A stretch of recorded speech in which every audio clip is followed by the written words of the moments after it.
If you've ever caught yourself staring at a text message for 10 minutes, trying to find the perfect way to respond, or you felt a wave of exhaustion at the thought of making a simple phone call, you might have wondered why something so small can feel so heavy.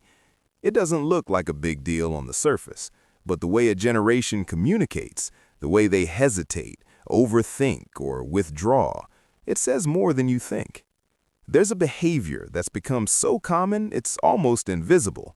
It's the preference for texting over talking, the relief when a plan gets canceled, the urge to communicate almost entirely through memes, shared videos, or reaction GIFs. And on the outside, it looks like a simple preference, a lifestyle choice. But underneath, it's something else entirely. If you look closely, what you're really seeing is a generation that has learned to communicate from a distance, not because they don't want connection, but because distance feels safe. When you grow up with the entire world in your pocket, you also grow up with the constant awareness of how easily things can go wrong. A wrong word in a text can be screenshotted. A moment of vulnerability can live forever online.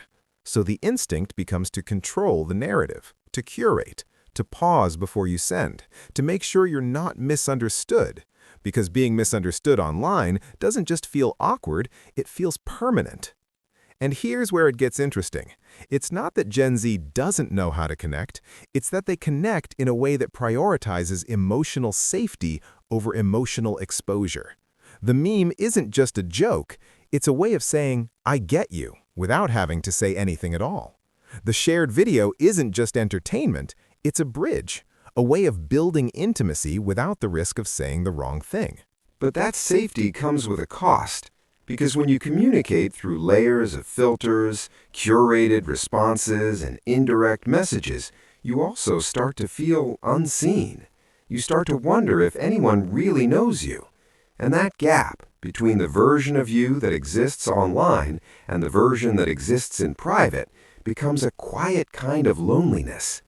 That's not weakness, it's protection. It's a generation that learned early that the digital world doesn't forget, so they learn to move carefully.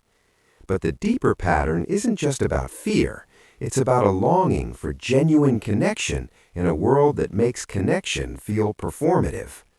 Once you see it, you can't unsee it. The overthinking, the hesitation, the relief when you don't have to perform. It was never just about being shy or antisocial. It was a pattern, a way of navigating a world that asked you to be both authentic and untouchable at the same time. And that awareness alone changes how you move, not because you need to fix it, but because understanding why you do what you do is the beginning of feeling a little less alone in it.